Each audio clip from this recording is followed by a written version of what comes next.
नमस्कार दोस्तों, आपका स्वागत है जीएस हिंदी पाठशाला के यूट्यूब चैनल पर। आइए हम चर्चा करते हैं जनगणना 2011 के कुछ महत्वपूर्ण तथ्यों की, जो वन लाइनर फॉर्मेट में रहेंगे। भारत में पहली जनगणना की शुरुआत 1872 में लॉर्ड मेयो के कार्यकाल में हुई। देश में नियमित जनगणना की शुरुआत 1881 में लॉर्ड रिपन के कार्यकाल में हुई। पहली जनगणना 1872, दूसरी जनगणना 1881। पहली जनगणना लॉर्ड मेयो के कार्यकाल में और दूसरी जनगणना जो व्यवस्थित रूप से हुई वो लॉर्ड रिपन के कार्यकाल में। स्वतंत्र भारत की पहली जनगणना 1951 में। जनगणना का महान विभाजक वर्ष कौन सा था? 1921। जनगणना का लघु विभाजक वर्ष 1951। जनगणना से संबंधित अनुच्छेद 246 है। जनगणना विषय 7वीं अनुसूची के संघ सूची का। जनगणना की अवधि प्रत्येक 10 वर्ष पर होती है। अभी कोरोना की वजह से 2021 में होनी थी वो विलंबित हो गई है, इसलिए 2011 की जनगणना ही आगामी सभी परीक्षाओं के लिए महत्वपूर्ण है। जनसंख्या के आधार अध्ययन डेमोग्राफी जननांकी। 2011 की जनगणना का क्रम देश की 15वीं तथा स्वतंत्र भारत की 7वीं। जो 2011 की जनगणना है वो देश की 15वीं जनगणना हुई है अभी तक, यानी कि जब भारत आज़ाद नहीं हुआ था तब से लेके अब तक। और जो स्वतंत्रता के बाद है वो अभी 7वीं है ये।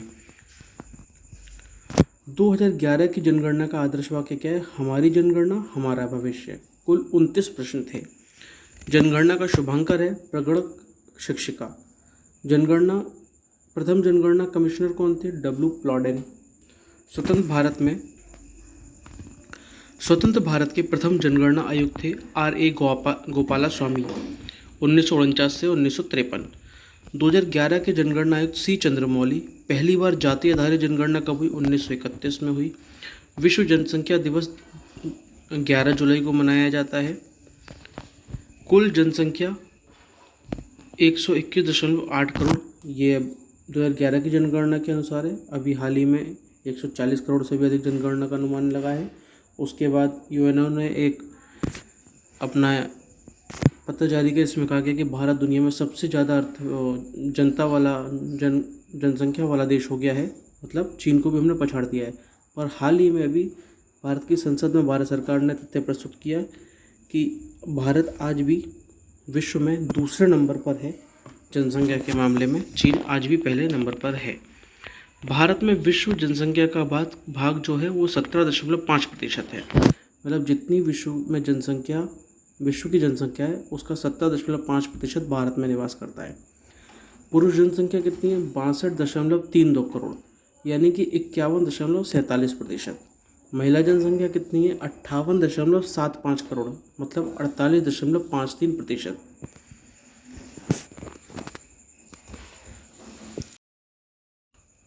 दशकीय वृद्धि दर और वार्षिक वृद्धि दर 17.7% है दशकीय वृद्धि दर। वार्षिक वृद्धि दर 1.64%। कुल साक्षरता दर 77%। पुरुष साक्षरता दर 80.9%। महिला साक्षरता दर 64.6%।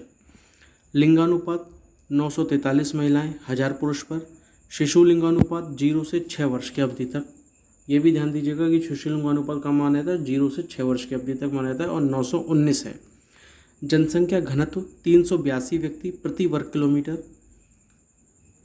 सर्वाधिक लिंगानुपात केरल में है 1084 का। न्यूनतम लिंगानुपात हरियाणा में है 879 का। सर्वाधिक लिंगानुपात पुडुचेरी का है।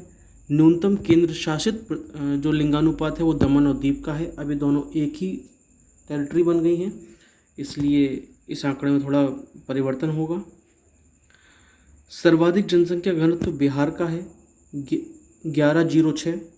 न्यूनतम जनसंख्या घनत्व अरुणाचल प्रदेश का है। सर्वाधिक केंद्र शासित जनघनत्व जो है वो है दिल्ली का है। न्यूनतम केंद्र शासित जनघनत्व जो है वो अंडमान निकोबार का है। सर्वाधिक जनसंख्या उत्तर प्रदेश में है 19.98 करोड़, अब बहुत ज़्यादा होगी। न्यूनतम जनसंख्या सिक्किम में है 6.11 लाख। सर्वाधिक केंद्र शासित जनसंख्या दिल्ली। न्यूनतम केंद्र शासित जनसंख्या लक्षद्वीप। एकमात्र राज्य जहां जनसंख्या घटी है वो है नागालैंड। सर्वाधिक साक्षरता केरल में 94%। न्यूनतम साक्षरता बिहार में 61.8%। न्यूनतम महिला साक्षरता बिहार में 51.5%, सर्वाधिक केंद्र शासित साक्षरता लक्षद्वीप में, न्यूनतम केंद्र शासित साक्षरता दादर नगर हवेली में, अधिक जनसंख्या जिला ठाणे में है महाराष्ट्र में, कम जनसंख्या जिला दिबांग घाटी अरुणाचल प्रदेश, और अधिक जिलों वाला राज्य जो है वो है उत्तर प्रदेश। और जो उत्तर प्रदेश में 75 राज्य, उत्तर प्रदेश राज्य में 75 जिले हैं। तो ये था आपका जनसंख्या का कुछ महत्वपूर्ण तथ्य। थोड़े बहुत तथ्यों में हेरफेर होगा, वो अभी के अकॉर्डिंग आप लोग देख लेंगे। जैसे जो यूनियन टेरिटरी है वो एक हो गया है, तो तथ्य में थोड़ा सा ऊपर नीचे होगा। बाकी ये मूलभूत तथ्य हैं जो एक से रहने वाले हैं, है ना। आप इनका 2 से 3 बार रिवीजन कर लीजिए, आपको कंठस्थ हो जाएंगे। धन्यवाद।